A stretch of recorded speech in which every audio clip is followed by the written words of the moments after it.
Job లేక ఇబ్బంది పడుతున్నారా? అయితే మెడికల్ కోడింగ్ మీకు మంచి ఆప్షన్. వెంటనే కాల్ చేసి కోర్సులో జాయిన్ అవ్వండి.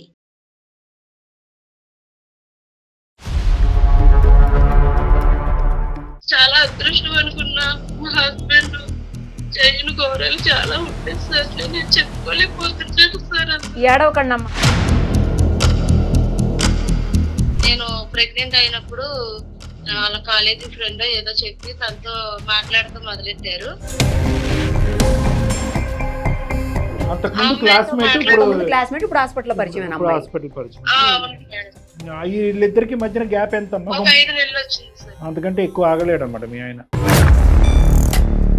వాళ్ళ హస్బెండ్ తెలిసిన ఇద్దరికి బాగా డోర్ తర్వాత వాయించుంటాడుగా అతను.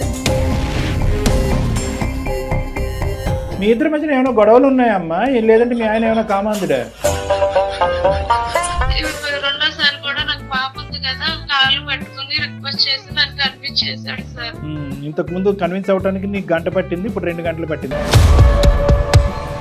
మళ్ళీ మూడోసారి కూడా ఇంకో తప్పు చేశాడు సార్. ఫస్ట్ అయితే స్కూల్ అమ్మాయి కాబట్టి దొరికిపోయాను, ఈ రెండోది ఆఫీస్ అమ్మాయి కాబట్టి దొరికిపోయాను, ఈసారి అసలు దొరకకుండా బయట అమ్మాయిని తెచ్చుకున్నాడు. అక్కడ చాటింగ్ చేసి ఫోన్ నీ చేతిలో పెడుతూ ఉంటాడమ్మా. మీ ఆయన ఎప్పటికప్పుడు దొరికిపోతూనే ఉంటాడు.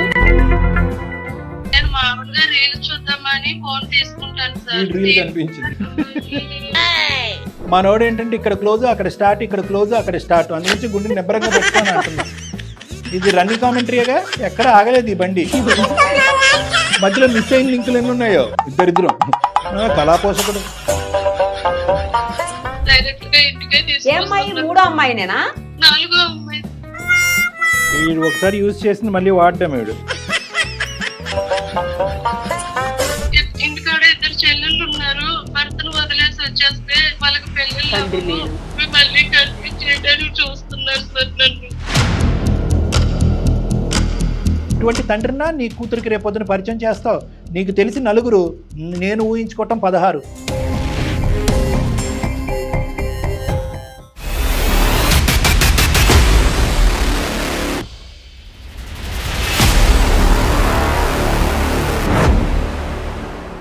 సుమన్ టీవీ అందమైన జీవితం కార్యక్రమానికి స్వాగతం. ప్రస్తుతం మనతో పాటు ఉన్నారు ప్రముఖ సైక్రటిస్ట్ డాక్టర్ కళ్యాణ్ చక్రవర్తి గారు.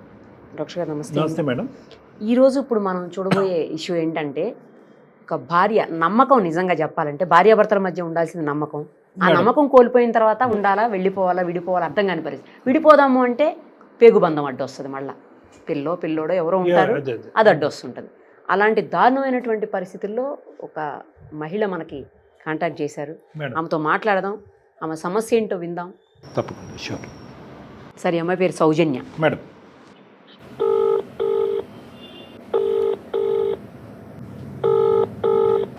హలో. హలో, సౌజన్య నేనమ్మా మాట్లాడేది. ఎవరండి? అమ్మా నేను నిరుపమ, సుమన్ టీవీ అందమైన జీవితం కార్యక్రమం నుంచి కాల్ చేస్తున్నాను. మీరు మాకు మెయిల్ చేశారు కదా, అందుకని కాల్ చేశానమ్మా. అవును మేడం. నాతో పాటు డాక్టర్ కళ్యాణ్ చక్రవర్తి గారు కూడా ఉన్నారు. ఒకసారి అసలు ఏం జరిగింది, ఏంటి, మీరు ఎందుకు ఏమీ అర్థం కాని డైలమాలో ఉన్నారనేది ఇప్పుడు డాక్టర్ గారితో చెప్పండి, ఓకేనా? అలాగే మేడం. చెప్పమ్మా సౌజన్య. నమస్తే సార్. నమస్తే అమ్మా. నా పేరు సౌజన్య సార్. అమ్మా. మా ఊరు వచ్చి విజయవాడ సార్. నాకు పెళ్ళి 4 ఏళ్ళు అవుతుంది. నా బాధ ఎవరికి చెప్పుకోవాలో తెలియట్లేదు సార్, అందుకని మెయిల్ చేశాను సార్. అయ్యో చెప్పమ్మా, పర్లేదు, మేము ఉన్నామమ్మా, చెప్పు. థ్యాంక్ యూ సార్, నన్ను అర్థం చేసుకుని నాకు కాల్ చేసినందుకు. తప్పకుండా చెప్తాను. చెప్పండి అమ్మా, చెప్పండి సౌజన్య, ఏడవకండి, చెప్పండి. నేను హాస్పిటల్ సిస్టర్ కింద చేస్తాను సార్. అమ్మా. మా హస్బెండ్ వచ్చేసి హాస్పిటల్ మార్కెటింగ్ చేస్తాడు సార్. పెళ్ళి 4 సంవత్సరాలు అవుతుంది. నాకు ఒక పాప అండి. మీ ఫ్యామిలీ బ్యాక్గ్రౌండ్ ఏంటమ్మా? సార్ మా ఫ్యామిలీ బ్యాక్గ్రౌండ్, నాకు 2 చెల్లెలు సార్. మా అమ్మ, మా నాన్నగారు నా చిన్నప్పుడే చనిపోయారు సార్. అయ్యో. అక్కడి నుంచి మా అమ్మగారు మా అమ్మల్ని పెంచుకుంటూ వచ్చారు సార్. అమ్మా. అయితే మా హస్బెండ్ కట్నం ఏమీ లేకోకుండా, చాలా పేద కుటుంబం సార్ మాది. అమ్మా, ఏం లేకుండానే చేసుకున్నాడు మీ ఆయన? ఏమి లేకోకుండా చేసుకున్నారు. చాలా అదృష్టం అని చెప్పేసి నేను చాలా హ్యాపీగా ఫీల్ అయ్యాను సార్. అవునమ్మా, చాలా సంతోషం. అమ్మా, నువ్వేమొచ్చి స్టాఫ్ నర్సు, అతను హాస్పిటల్ మార్కెటింగ్ ఏరియాలో వర్క్ చేస్తున్నాడు అతను. అవును సార్. ఓకే, అక్కడి వరకు బానే ఉందమ్మా. తర్వాత చాలా అదృష్టం అనుకున్నా. మా హస్బెండ్ చేయని ఘోరాలు చాలా ఉంటాయి సార్. నేను చెప్పుకోలేకపోతున్నాను సార్. అసలు ఏడవకండి అమ్మా సౌజన్య, ఏడవకండి దయచేసి. మీరు ఏడిస్తే ఏం చెప్పలేరు. ఒక్కసారి కంట్రోల్ చేసుకోండి, ఒక్క నిమిషం. నేను ప్రెగ్నెంట్ అయినప్పుడు మా వారు ఒక పాత అమ్మాయి అంట సార్, వాళ్ళ కాలేజీ ఫ్రెండ్ ఏదో చెప్పి తనతో మాట్లాడుతూ మొదలెట్టారు. ఒకసారి నేను అడిగాను సార్, మెసేజ్లు అవి చూసి ఏంటి సాయి ఇలా చేస్తున్నావు అని అడిగాను సార్. అడిగితే తను సరే ఈ తప్పు నేను ఇంకెప్పుడు చేయలే అని ఎక్స్క్యూజ్ చేసుకుని ఫ్రెండ్లీగానే మాట్లాడుతూ మొదలెట్టారు సార్. సరే అని వదిలేసాను సార్ నేను దాని గురించి కూడా. నేను హాస్పిటల్ వర్క్ చేస్తున్నప్పుడు 5 నెలలు కడుపు సార్ నాకు. దాని వల్ల నేను ఇంకా హాస్పిటల్ కి వెళ్ళకుండా మానేశాను సార్, ఇంటికాడే ఉంటున్నాను. ఈ లోపల వేరే అమ్మాయితో మాట్లాడుతూ మళ్ళీ నాకు తెలిసింది సార్. మళ్ళీ ఏం చేశాడు? హాస్పిటల్ లో పరిచయం అయిందంట మేడం. ఓహో, అంతకుముందు క్లాస్మేట్, ఇప్పుడు హాస్పిటల్ పరిచయం. హాస్పిటల్ పరిచయం. అవును మేడం. వీళ్ళిద్దరికి మధ్యన గ్యాప్ ఎంత? ఒక 5 నెలలు వచ్చింది సార్. అంతకంటే ఎక్కువ ఆగలేడు అనమాట మీ ఆయన. రెండోసారి ఎలా తెలిసింది మీకు? అసలు ఏం జరిగింది రెండోసారి? మళ్ళీ వాళ్ళ హస్బెండ్ కి తెలిసింది మేడం. సో అమ్మాయి కూడా మ్యారీడే? మ్యారీడ్. నీకు ఫస్ట్ తెలిసిందా వాళ్ళ ఆయనకి ఫస్ట్ తెలిసిందా? వాళ్ళ హస్బెండ్ కి తెలిసింది సార్. వాళ్ళ హస్బెండ్ కి తెలిసిన ఇద్దరికి బాగా డోర్ తర్వాత వాయించుంటాడుగా అతను. ఇంటికి వచ్చి గొడవ ఆడుకున్నారు సార్. ఇద్దరు గొడవ ఆడుకున్నారు. ఇలాగ మా ఆవిడతో నీకు సంబంధం ఏంటి అని నిలదీసి ఇద్దరు కొంచెం గొడవ ఆడుకున్నారు sir. Very good, very good. మీ ఆయనకి అలాంటి డోస్ పడాలి, లేదంటే పోలీస్ స్టేషన్ లో పంచాయతీ పెట్టాలి. అందుకే మరి మళ్ళీ నాకేం సంబంధం లేదు మళ్ళీ. ఇప్పుడు ఈ అమ్మాయిని మోసం చేస్తున్నాడు, వేరే వాళ్ళ జీవితాలు కూడా సర్వనాశనం చేస్తున్నారు. అంతే కదా సార్, అమ్మాయి జీవితం నాశనం అయిపోతుంది అవతల. మీ ఇద్దరి మధ్యన ఏమైనా గొడవలు ఉన్నాయమ్మా, లేదంటే మీ ఆయన ఏమైనా కామాంధుడా? మా ఇద్దరు మధ్య ఏవి గొడవలు లేవు సార్. పాప పుట్టినంత వరకు నాకు ఆయనకి అసలు ఎటువంటి నేను అడ్జస్ట్ చేసుకునే. మరి ఎందుకు అతనికి ఇన్ని వేరియేషన్స్? మరి ఆయన ఎందుకు ఇలా చేస్తున్నాడో తెలియట్లేదు. పాపను బాగానే చూసుకుంటున్నాడా?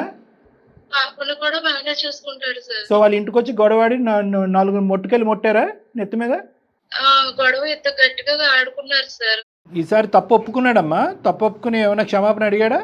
క్షమాపణ అడగటం అంటే నేను అసలు నాకు క్షమాపణ చెప్పినప్పుడు అసలు నేను ఒప్పుకోలేదు సార్. ఫస్ట్ సారి ఇలా చేసావు, రెండోసారి కూడా ఇలా చేస్తే నేను ఎక్కడికి వెళ్ళాలి ఏంటి, నా బాధ ఎవరికి చెప్పుకోవాలి, నా కన్న తల్లికి కూడా నేను చెప్పుకోలేను కదా, నువ్వు తప్ప నాకు ఎవరున్నారు అని నేను నీతోనే ఉన్నానని ఒక ఫస్ట్ సారి కాంప్రమైజ్ అయ్యాను. మళ్ళీ ఇప్పుడు రెండోసారి కూడా ఇలా కాంప్రమైజ్ అవ్వమంటే ఇంక నేను ఏం చెయ్యాలి గట్టిగా నిలదీసి అడిగాను సార్. అప్పుడేమన్నాడు?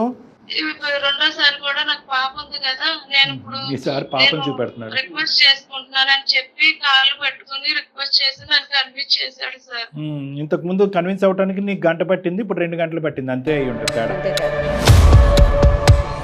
ఇప్పుడు ఏ సంఘటనకి ఆ సంఘటన ఎక్కడికక్కడ అడ్డంగా దొరికిన తర్వాత క్షమాపణలు ఆడటం, కాళ్ళ మీద పట్టడం కాదు, అసలు ఎందుకు వెళ్తున్నాడు అనేటటువంటిది ప్రధానంగా. ఇప్పుడు ఇక్కడ ఏమైనా దొరకట్లేదా, ఇక్కడ అందట్లేదా, ఇక్కడ ఇవ్వట్లేదా, వాట్ ఈజ్ హ్యాపెనింగ్ హియర్? ఒకటి గత స్నేహితురాలు, మళ్ళీ పాత జ్ఞాపకాలు ఏదో వచ్చినాయి, కట్ చేశాడు.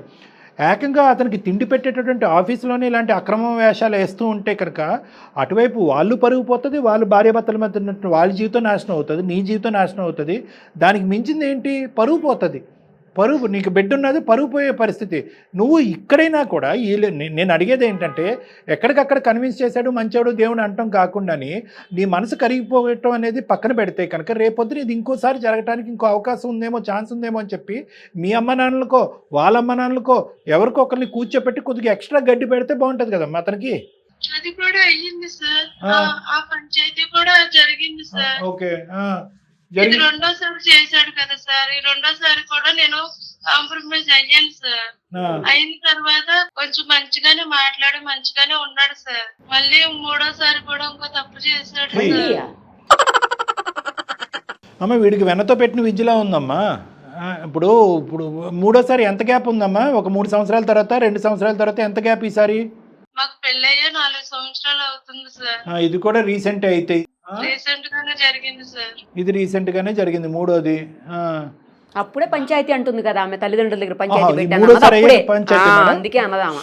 ఈ మూడో వ్యక్తి ఎవరు? ఈ అమ్మాయి బయట అమ్మాయి సార్. ఫస్ట్ అయితే స్కూల్ అమ్మాయి కాబట్టి దొరికిపోయాను, ఈ రెండోది ఆఫీస్ అమ్మాయి కాబట్టి దొరికిపోయాను, ఈసారి అసలు దొరకకుండా బయట అమ్మాయిని తెచ్చుకున్నాడు. అంతే సార్. ఈ అమ్మాయిని ఎలా దొరకబట్టావు? ఈ అమ్మాయిని మళ్ళీ చాటింగ్ ఫోన్లు చేస్తూ అక్కడ చాటింగ్ చేసి ఫోన్ నీ చేతిలో పెడుతూ ఉంటాడమ్మా. మీ ఆయన ఎప్పటికప్పుడు దొరికిపోతూనే ఉంటాడు. నీకు ఇదే పని, పాపం చూసుకోవటం కంటే అతను ఫోన్ చాటింగ్ చూడటమే నీకు ఎక్కువైపోయింది. కాదు సార్, నేను చెక్ చేయాలని చేయలేదు. నేను మామూలుగా రీల్స్ చూద్దామని ఫోన్ తీసుకుంటాను సార్. రీల్ కనిపించింది. ఆయన రాగానే ఫోన్ తీసుకుంటాను. ఆయన వాష్రూమ్ కి వెళ్ళినప్పుడు కాల్ వచ్చింది సార్ నాకు.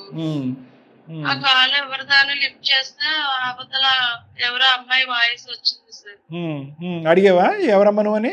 ఎవరమ్మా మీరు అని అడిగితే ఇలా తనకు మ్యారేజ్ అవ్వలేదని చెప్పి నాతో మాట్లాడుతున్నారని చెప్పి నాతో మాట్లాడింది సార్. అక్కడ వరకు కథలు వెళ్ళాడు. అమ్మ నీకు ఒక విచిత్రమైన చెప్తాను, మనసు నిబ్బరం పెట్టుకో. నువ్వేంటంటే ప్రతిసారి 6 నెలలు 5 నెలలు గ్యాప్ అంటున్నావు, కానీ అసలు గ్యాపే లేదన్నది నా డౌట్. ఎప్పుడు దొరికాడు నీకు అనే దాన్ని బట్టి నువ్వు టైం లైన్ చెప్తున్నావు, కానీ 5 నెలలు 6 నెలలు అనేది మనోడు ఏంటంటే ఇక్కడ క్లోజ్ అక్కడ స్టార్ట్, ఇక్కడ క్లోజ్ అక్కడ స్టార్ట్, అందుగురించి గుండె నిబ్బరంగా పెట్టుకొని అంటున్నా. ఏమ్మా అంతేనా కదా? ఇది రన్నింగ్ కామెంటరీగా, ఎక్కడ ఆగలేదు ఈ బండి. మధ్యలో మిస్ అయిన లింకులు ఎన్ని ఉన్నాయో ఇద్దరిద్దరం. ఇప్పుడు ఏంటంటే ఇక్కడ ముగ్గురు మధ్యలో మిస్ అయిన లింకులు. ఎలా నీ బుద్ధి గడ్డి తిన్నావా ఏంటి అని చెప్పి 2 వారాల పాటు వెళ్ళిపోయిన అమ్మాయిలు ఎంతమంది? కళాపోషకుడు. పంచాయతీ సంగతి చెప్పు తల్లి. అమ్మకు ఫోన్ చేసి పెద్ద మనుషుల్లో పెట్టించాను సార్, ఇలా చేస్తున్నాడు అలా చేస్తున్నాడు అంటే నన్నే తప్పు పట్టాడు సార్. నేను ఏదో తప్పు చేస్తున్నానని చెప్పేసి క్యారెక్టర్ బ్యాడ్ చేశాడు సార్. నేను హాస్పిటల్ కూడా మానేసి ఇంట్లోనే పాపం చూసుకుంటూ ఉంటే నన్ను బ్యాడ్ చేసి నాకు ఎవరో సంబంధం ఉందని చెప్పి నన్ను ప్రేమ చేశాడు సార్. పెద్ద మనుషుల్లో ఈడెవడమ్మా ఈడు? ఈయన నమ్మింది నువ్వు. ఇంతకాలం నమ్మి దేవుడు బంగారం అనేది నువ్వు ఇతన్నా అనేది. నీ అసెస్మెంట్ అన్నా తప్పు అయి ఉండాలి, వాడు లేదంటే వాడు అందరికీ మించినటువంటి దుర్మార్గుడైన అయి ఉండాలి. బాగా నాటకాలు ఆడుతున్నాడు. అంతే కదా మేడం? ఇంత భయంకరమైనటువంటి మనిషిని, ఈ అమ్మాయిని పొగుడుతూ కాపాడుకుంటూ కన్విన్స్ అయిపోయాను అని చెప్పి. మా ఆవిడ తప్పు చేస్తుంది, నా ఆవిడ మంచిది కాదు, వాళ్ళతో వెళ్తూ తిరుగుతూ నేను చూసాను, అందుకని నేను తప్పు చేస్తున్నాను. అందుకే నేను చేస్తున్నాను అంటే మొదటి 2 సార్లు వీళ్ళకి తెలియదు కదా సార్. అవును. అందుకని 3వ వచ్చింది కాబట్టి ఇది ఫస్ట్ అన్నట్టు కదా వాళ్ళ దగ్గర. అంతే. అందుకని వైఫ్ మీద దోస్తాడు. మా అత్త మా మామ కూడా తన కొడుకునే సమర్థించుకుంటా అంతేలే. వస్తున్నారు. అంతే దొందు వీళ్ళందరూ ఒకే బ్యాచ్. ఫైట్ చేసావా? చేశాను సార్. ఈ చాటింగ్ అవి ఫోటోలు హాస్పిటల్లో తీసుకున్నావా? నేను మానేశాను. కాదు, ఈ చాటింగ్ అవి ఏమైనా ఆధారాలు పెట్టుకున్నావా? ఫోటోలు తీసుకున్నావా? అంత తెలివితేటలు నీకు లేవేమో. లేవు సార్. ఏ ఆధారాలు లేవు నీ దగ్గర. సరే, తర్వాత ఏమైందమ్మా? ఫైనల్ గా మీరు ఇద్దరు కలిసే ఉన్నారా? ఇప్పుడు ఏం జరుగుతుంది ప్రస్తుతం? సరే అని చెప్పేసి పెద్ద మనుషుల్లో ఈ ఒక్కసారిగా అడ్జస్ట్ అయ్యి ఉండండి అమ్మా, మళ్ళీ ఏ గొడవ పెట్టుకోవద్దని పెద్ద మనుషులు సర్ది చెప్పి పంపించారు సార్. ఓకేనమ్మా, ఓకే. పంపించిన తర్వాత ఒక వారం 10 రోజుల వరకు బాగానే కలిసి మెలిసి ఉన్నాం సార్. మళ్ళీ నాకు నా కళ్ళ ముందు ఫోన్ మాట్లాడుతూ బండెక్కించుకొని ఆ అమ్మాయిని తీసుకురావటం, డైరెక్ట్ గా ఇంటికే ఏ అమ్మాయి? 3వ అమ్మాయినేనా? 4వ అమ్మాయి సార్. ఈ ఒకసారి యూజ్ చేసింది మళ్ళీ వాడడం వీడు. సర్లే అమ్మా, ఈ 4వ వ్యక్తి ఎవరమ్మా? ఎవరో తెలియదు సార్, ఎక్కడి నుంచి వస్తుందో కూడా తెలియదు. నా ముందు వస్తుంది, నా ముందే డైరెక్ట్ గా ఫోన్ మాట్లాడుతున్నాడు, నా ముందే బండి ఎక్కించుకుని వెళ్తున్నాడు. నేను అడిగాను, ఏంటి ఇలా చేస్తున్నావు సాయి, ఎందుకు నన్ను ఇన్నిసార్లు మనశ్శాంతి లేకుండా చేస్తున్నావు, నాకు పాప ఉంది, పాపను కూడా చూడలేవా అని చెప్పి గట్టిగా నిలదీసి అడిగాను సార్. నేను మళ్ళీ కన్విన్స్ చేశాడమ్మా? లేదు సార్, ఉంటే ఉండు, పోతే పో, నీకు డైవర్స్ ఇచ్చేస్తాను. ఇది అసలు స్వరూపం వాడిది. చంపేశాడు, నీ క్యారెక్టర్ చంపాడు. ఇప్పుడు పాపకు డబ్బులు ఇస్తాను అని చెప్తున్నాడు సార్. ఆడికి ఇచ్చేది ఏంటి? నువ్వే ఆడికి ఎద్ది కానీ కొద్ది ముష్టి. ఏదైనా జబ్బులు వస్తాయి కదా, అంటురోగాలు వస్తాయి ఆడికి తొందరలోనే, అప్పుడు నువ్వే ఎద్ది కానీ కొద్ది ముష్టి. ఏమో ఆడి నీకు ఇచ్చేది డబ్బులు. ఏదో ఉన్నారు ఏదో. నువ్వు ఫినిష్ చేయ, తర్వాత నేను మాట్లాడతాను, నాకు చాలా కోపంగా ఉంది, నువ్వు ఫినిష్ చేసేసి. నీ మీద కదా, వాడి మీద. మా అమ్మగారు ఏమన్నారంటే, ఇప్పుడు నీకు ఇంటికాడ 2 చెల్లెళ్ళు ఉన్నారు, నువ్వు భర్తను వదిలేసి వచ్చేస్తే ఎలాగా, వాళ్ళకి పెళ్ళిళ్ళు అని చెప్పి మళ్ళీ కన్విన్స్ చేయడానికి చూస్తున్నారు సార్ నన్ను. మీ బలహీనత, మీ కుటుంబ బలహీనత వాడి బలం. సరే చెప్పమ్మా. ఇంకా పెద్ద మనుషుల్లో కూడా మళ్ళీ కన్విన్స్ చేసుకుంటున్నారు సార్. నాకు ఇప్పుడు ఏం చేయాలో ఏంటో నాకు ఏం అర్థం కావట్లేదు సార్. ఓ పక్క పిల్ల చెల్లెళ్ళు, ఇంకో పక్క వీడియో డైవర్స్ తీసుకుని వెళ్ళిపోతే చెల్లెలు పెళ్ళిళ్ళు అవ్వవు అని చెప్పి నాకు వెనకాల బాగా నడిపిస్తున్నారు సార్. అమ్మా అమ్మా ఇంకో పక్క కూతురు, అందరూ ఆడపిల్లలు. ఒక పక్కన కూతురు అయిపోయింది. అదే ఏం అసలు చెప్పాలో కూడా అర్థం నిర్ణయం కాని తీసుకోవాలో కూడా నాకు తెలియట్లేదు సార్. అమ్మ నేను ఒకటి చెప్పనా అమ్మా, నేను ఒక్క 2 మాటలు మాట్లాడతానమ్మా. నాకు చాలా ఇమోషనల్గా ఉంది, కానీ మాట్లాడటం తప్పదు కాబట్టి మాట్లాడుతున్నాను. సహజంగా ఏంటంటే ఈ వేదిక మించి అమ్మ వాడికి ఒకసారి ఫోన్ కలుపు అని అంటాం, కానీ దయచేసి వాడికి ఫోన్ కలపద్దు అని నేను అంటున్నాను. ఎందుకంటే కనుక వాడు ఉన్నాడు కాదు మేడం, వాడు మనల్ని కన్విన్స్ చేస్తాడేమో అని భయం, మళ్ళీ ప్రయాణం మొదలు పెడతాడు వాడు. ఎందుకంటే వాడికి వెన్నతో పెట్టిన విద్య 2, ఒకటి ఆడవాళ్ళు వాళ్ళని కన్విన్స్ చేయటం, రెండోది నీలాంటి ఆడవాళ్ళని కన్విన్స్ చేయటం. మా వరకు వచ్చి మమ్మల్ని కూడా కన్విన్స్ చేసేసి లేదు సార్ తప్పు అయిపోయింది సార్ ఏదో అని చెప్పినా చెప్పచ్చు, లేదంటే నా భార్యే బ్యాడ్ అంటే అని అనొచ్చు. అలా అంటే కనుక వాడు ఎక్కడున్నాడో అక్కడికి వచ్చాడు చంప పగల కొడతాం నేను మేడం. కానీ వాడితో మాట్లాడవలసినటువంటి అవసరం లేదమ్మా. ఎందుకంటే పూసగుచ్చినట్టు నువ్వు చాలా క్లియర్ కట్గా వాడి వ్యక్తిత్వం, క్యారెక్టర్ అనేది నీకు లేట్గా తెలిసినా లేటెస్ట్గా తెలిసింది ఇప్పటికైనా కూడా. దురదృష్టం ఏంటంటే బిడ్డ పుట్టిన తర్వాత నువ్వు కన్విన్స్ అవటం తగ్గించి, నీ కనువిప్పు కలిగి ఇంటి గడప నుంచి బయటకు అడుగుపెట్టి నేను నీతో పాటు ఉండలేనురా అనేటటువంటి ఆలోచనలోకి నీకు వచ్చినట్టు అనిపిస్తుంది. ఆ విధంగా ఆలోచించడానికి మీరు రెడీగా ఉన్నారా సౌజన్య గారు? రెడీగా ఉండడానికి సార్ నా చేతిలో పాప ఉంది సార్. నాకు భర్త లేకపోతే చెల్లెలకి పెళ్ళిళ్ళు అవ్వమని చెప్తున్నారు కదా సార్. అమ్మ కూడా అదే మాట ఉంటుంది సార్. ఏం చేయాలి ఈ సిచ్యువేషన్, నాకు ఏం చేయాలి అర్థం కాదు. మీ అమ్మ అలాగే ఉంటది, మీ అమ్మ కూడా అదే అంటదమ్మా. ఇక్కడ అమ్మల గురించి కాదు సబ్జెక్టు, పాప గురించి కూడా సబ్జెక్టు కాదు. పాప ఇంపార్టెంటే, కానీ ఇటువంటి తండ్రినా నీ కూతురికి రేపొద్దున పరిచయం చేస్తావు. నీకు తెలిసి 4, నేను ఊహించుకోవటం 16, 4 రెట్లు ఎక్కువ ఉంటుంది. సో నీకు తెలియనటువంటి లోకం నీకు తెలీదు. తెలియనటువంటి లోకం గురించి ఈ 4 కదా, ఈ 4 అని సంబరపడకు. నీకు తెలిసినంత వరకు అడ్డంగా దొరికినటువంటి ఈ 4. కాబట్టి ఆ మనిషి ప్రతిసారి బరి తెగించి ఫోన్ ఎదురుగుంటా పడేస్తున్నాడు. ఎందుకంటే కనుక నీకు కానీ నీ కుటుంబానికి కానీ అతని ఉద్దేశంలో, అతని ఆలోచనలో ఎటువంటి విలువ లేదు. మీరందరూ కాంప్రమైజ్ అయ్యారని తెలుసు, మీకు భవిష్యత్తు లేదని తెలుసు. పెద్దల పంచాయతీ పెట్టినా కూడా నీదే తప్పు అనే విధంగా చూపెట్టగలడు అనే దమ్ము ధైర్యం ఉన్నాడు వాడికి. పైపెచ్చి ఏంటంటే మీ ఫ్యామిలీ మెంబర్స్ వచ్చి ఒరే నీకు బుద్ధి ఉందా లేదా అని ఒక 2 మాటలు అన్న తర్వాత ఫైనల్గా నీ దగ్గరికి వచ్చి ఆడబిడ్డ ఉంది కాబట్టి కాంప్రమైజ్ అయ్యి అక్కడికే ఉండమ్మా అని పంపిస్తారని కూడా తెలుసు. సో అన్ని విధాలుగా ఇప్పటి వరకు ఏంటంటే నువ్వు పెద్దల పంచాయతీ పెట్టనంత వరకు కొంతవరకు దాకుని ఏదన్నా కొద్ది సిగ్గుపడుతున్నట్టు బెదిరిపోతున్నట్టు ఉన్నాడేమో. కానీ ఇప్పుడు 4కి తెలిసిన తర్వాత ఇది ఓపెన్ సీక్రెట్ కాబట్టి ఏం చేస్తారు, ఎక్కడ పోతారు, బిడ్డ పుట్టిన తర్వాత నువ్వు ఎక్కడ పోతారు అని చెప్పి విర్రవీగిపోతున్నాడమ్మా వాడు. అలాంటి వాడిని ఫోన్ కలపమ్మా, కౌన్సిలింగ్ చేద్దాం, మారుద్దాం అనేటటువంటి ఆలోచన లేదు. సిస్టర్స్ చెప్పారు, సమాజంలో చెప్పారు, ఎవరు చెప్పారనేది కాదమ్మా. నీ కళ్ళతో నువ్వు ఏదైతే చూసావో, ఎన్ని సందర్భాల్లో ఇతను వాగ్దానాలు చేశాడో, దానికి పైపెచ్చి ఏంటంటే కనుక అతన్ని కప్పిపుచ్చుకోవటానికి గురించి, అతని సీక్రెట్లు దాచిపెట్టడం గురించి నీ క్యారెక్టర్ని పంచాయతీలో అసాసినేట్ చేసినటువంటి వాడు ఒక మొగుడుగా కాదు కదా, ఒక మగాడుగా కూడా అర్హత లేదని, మనిషిగా కూడా లేదు, ఒక మనిషిగా కూడా అర్హత లేదు. సో ఇక్కడ కనువిప్పు రావాల్సింది, మనోధైర్యం పెంపొందించుకోవాల్సింది, పోరాటం చేయవలసింది మీ అమ్మాళ్ళు, మీ అక్క చెల్లి కాదమ్మా నువ్వు. ఇటువంటి తండ్రిని నీ కూతురికి పరిచయం చేస్తావా? ఏంటమ్మా ఇలాంటి ఎదవుతానా నువ్వు, ఇలాంటి ఎదవునా నాకు తండ్రిగా కాపాడుకుంటూ వచ్చి ఇప్పుడు గౌరవంగా అమ్మ నీకు తండ్రి కావాలని. కరెక్టే, ఒక బిడ్డకి తండ్రి ఖచ్చితంగా కావాలి, కానీ ఇలాంటి క్యారెక్టర్లెస్ తండ్రిని చూపెడతావా? సిగ్గుపడి నీ కూతురు తలదించుకునే పరిస్థితి వస్తుంది. ఇది నెంబర్ 1. నెంబర్ 2 ఏంటంటేనమ్మా, అన్నిటికంటే మించినటువంటి గౌరవము, కుటుంబము, పరువు, ప్రతిష్ట ఇవన్నీ పక్కన పెడితే 2 నిమిషాలు వాడికి ఇలాగా ఎడతెరప లేకుండా అడ్డదిడ్డంగా తిరిగేటటువంటి వాడికి ఎన్ని సుఖవ్యాధులు వస్తాయో, సారీ నేను అంటున్నాను, ఎటువంటి వ్యాధులు వస్తాయో, అటువంటి వ్యాధులతో ఉన్నటువంటి వ్యక్తి రేపొద్దున నీకేదన్నా రాకున్నటువంటి ఒక జబ్బు వస్తే కనుక ఆ పిల్లకి తండ్రి ఎలాగా ఉండడు, తల్లి కూడా లేనటువంటి దురదృష్టకరమైనటువంటి పరిస్థితి రావచ్చు. అలాంటి కథలు ఎన్నో ఉన్నాయి నా దగ్గర. కాబట్టి నేను నీకు చెప్పేది ఏంటంటే ఇక్కడ కావాల్సినటువంటిది మనోధైర్యం. నీ కాళ్ళ మీద నిలబడే సత్తా నీకుంది. ఇంతకు ముందు ఉద్యోగం చేసుకున్నావు, కానీ ఈ దుర్మార్గుడి వల్ల ఆ ఉద్యోగం కూడా మానేసి ఆ బిడ్డను కాపాడుకుంటూ ఇంటిని గౌరవప్రదంగా ఉంటుంటే కనుక ఆడు వెన్నుపోటు పొడుస్తున్నాడు, పదే పదే వెన్నుపోటు పొడుస్తున్నాడు, నీకంటూ క్యారెక్టర్ లేదనేటటువంటి ప్రచారం చేస్తున్నాడు. అటువంటి వ్యక్తి ఎంతవరకన్నా వెళ్ళటానికి ఒక అవకాశం ఉంది. పో, నీ బిడ్డకు నేను డబ్బులు ఇస్తాననే మాట మనిషి రేపొద్దున అతను పరువు పోతుంది అనేటటువంటి ఆలోచనతో నిన్ను నీ బిడ్డను ఏదైనా చేయడానికి ప్రయత్నం చేస్తే అలాంటి కథలు కూడా మనం చూస్తున్నాం. నీలో ఒక అవగాహన రావాలి, నీలో ఒక ఆలోచన రావాలి, నీలో ఒక భద్రత రావాలి, నీలో ఒక దమ్ము ధైర్యం కావాలి. ఆ విధంగా నిన్ను నేను ప్రోత్సహిస్తున్నానమ్మా. నువ్వు దయచేసి ఒక్క అర నిమిషం కూడా అక్కడ ఉండటానికి ట్రై చేయొద్దు. ఏదన్నా మనం కౌన్సిలింగ్ మాటలు మాట్లాడాలంటే మీ కుటుంబ సభ్యులతో నేను నిరుపమ మేడం మాట్లాడతాం, వాళ్ళని కన్విన్స్ చేస్తాం, వాళ్ళు నిన్ను హక్కును చేర్చుకునేటటువంటి విధంగా నువ్వు పుట్టింటికి వెళ్ళు. ఈ మహానుభావుడికి బుద్ధి రాదు. విడాకుల ప్రక్రియ అనేటటువంటిది ఎలా మాట్లాడాలో మనకు తెలిసిన లాయర్స్ ద్వారా మాట్లాడదాం. ప్లస్ ఎంత ఘోరాలు చేశాడో ఇలాంటి వ్యక్తికి ఒక శిక్ష కూడా పడాలి.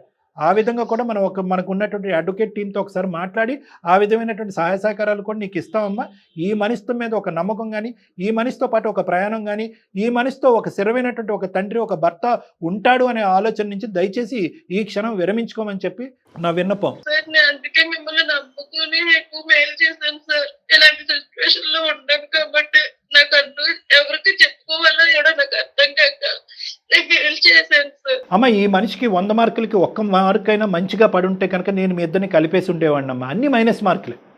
ఏది not only as a character, ఒక ఆడవాళ్ళతో తిరిగేటటువంటి ఒక మగాడు పెళ్ళి అయిన తర్వాత 100 వాగ్దానాలు చేసి వాగ్దానాలు విరగొట్టి వెళ్ళే మగాడు గురించే కాదు, నీ క్యారెక్టర్ని అసాసినేట్ చేసి నీకు ఒక గౌరవం లేకుండా అటు కుటుంబం ఇటు కుటుంబంలో కూడా నీ యొక్క క్యారెక్టర్ని అసాసినేట్ చేసి నిన్ను కాళ్ళ కింద తొక్కుకుంటూ వెళ్ళిపోయేటటువంటి ఒక మగాడి దగ్గర అర నిమిషం కూడా ఉండమని చెప్పి నేను ప్రోత్సహించనమ్మా.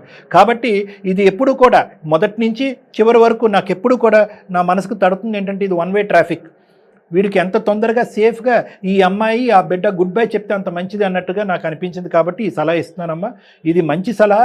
దయచేసి దీని మీదే నిలబడు, ఇంకొక ఆలోచనను పెట్టుకోవద్దు. బుద్ధి వచ్చినట్టు నటించినా కూడా వాడికి ఒక టైం గ్యాప్ అంటే ఒక 6 నెలల్లో సంవత్సరం వాడిని మానిటర్ చేసేటటువంటి ప్రక్రియలు ఎలా ఉంటాయన్నది నేను చెప్తాను నీకు. అప్పుడు ఏదన్నా ఉంటే కనుక ఒక విధంగా ఆలోచిద్దాం. కానీ 99.9% this is a close issue. Me parents దాన్ని యాక్సెప్ట్ చేయరంటే కనుక వాళ్ళని యాక్సెప్ట్ చేసేటటువంటి విధంగా నేను వాళ్ళని మాట్లాడతాను, వాళ్ళని కన్విన్స్ చేసుకుంటాను. ఓకేనమ్మా? Okay madam, thank you madam. ఓకేనమ్మా. తర్వాత మళ్ళీ మేడము మా పర్సనల్ నెంబర్ ఇస్తారమ్మా. అప్పుడు మళ్ళీ ఒకసారి వద్దురిగాని మనం ఇంకా డీటెయిల్డ్గా మాట్లాడి నెక్స్ట్ స్టెప్స్ ఏంటి అన్నది ఆలోచిద్దాం. అలాగే సార్. ఆల్ ద బెస్ట్ అమ్మా Soujanya. God bless. Thank you sir. Nice sir. Thank you. Thank you.